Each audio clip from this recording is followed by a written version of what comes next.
और तुमने अगर एक लोटा जल महादेव को चढ़ाया है तो मेरा बाबा तुम्हारा वो दुख जल्दी काट कर सुख का जीवन भी वापिस लाए। जिसकी झोली खुशियों से भरना होती है ना, उसी को बाबा शिव पुराण के पास लेकर आता है, वरना लाता ही नहीं।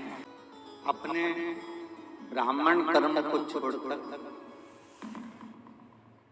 गलत कर्म में लग जाता,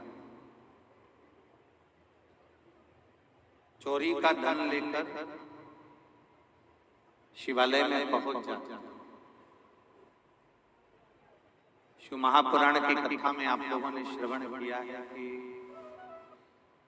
अब कैसे भी अच्छे हो बुरे हो, अब जैसे भी फिर भी अपने माता पिता के लिए आप श्रेष्ठ हो। चोरी का धन लेकर देवराज पहुंच गया भगवान शंकर के शिवालय में, क्योंकि उसके शरीर में ताप पड़ रहा है, उसके शरीर में कष्ट पड़ रहा है, उसके शरीर में तकलीफ हो रही है, उसके शरीर में कष्ट हो रहा है।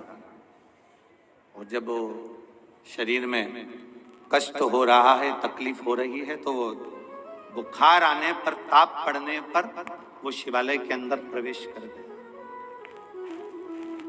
भजन नहीं सुहा रहा, शिव महापुराण की कथा वहां चल रही थी। कोई विद्वान संत वहां कथा का वाचन कर रहे।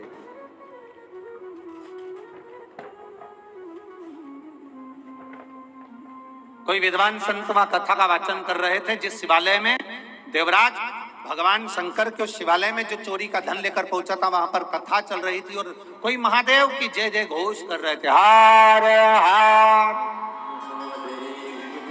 अब जैसे जैसे महादेव का जय घोष होता तो देवराज को बड़ा गुस्सा आता, देवराज को बड़ा क्रोध कि बताओ, मेरे शरीर में ताप पड़ रहा है, मेरे शरीर में कष्ट पड़ रहा है, मेरे शरीर में तकलीफ हो रही है, और ये हर हर महादेव, इसको तो समझ में ही नहीं आ रही।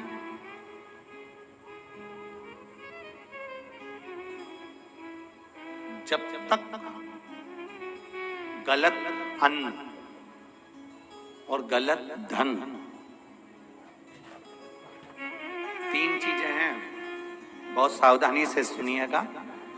गलत अन्न, गलत धन और गलत नारी का संग जिस व्यक्ति के साथ होता है, उसको कभी सत्संग, भजन, कीर्तन, तीर्थ, संत, साधु या भगवान का नाम उसको सुहाता नहीं, सुहाता ही नहीं। कौन कौन? पहला, गलत अन्न, गलत धन और गलत नारी का संग। आपको भगवान, अगर आप गलत अन्न ग्रहण कर रहे हैं तो भगवान की शरणागति आपको ठीक नहीं लगेगी। आप सियोर वाला महाराज कितना भी बोल ले, साधु संत सन्यासी तपस्वी साधक उपासक कितना भी वर्णन कर दें, ब्राह्मण जन कितना भी वर्णन कर दें, आपको संत की वाणी, गुरु की वाणी अच्छी नहीं लगेगी। दूसरा, गलत धन अगर आपके पास में आ रहा है तो आप, जब आपके पास में धन बढ़ता है, सत्ता बढ़ती है, वैभव बढ़ता है, तो आपको पहले भी कथा में कहा कि आपके तीन मित्र बन जाते हैं। पहला, ताली, प्रशंसा करने वाले, दूसरा थाली, होटल में खिलाने वाले, और तीसरा प्याली, मैं खाने में पिलाने वाले, ये बढ़ जाते हैं।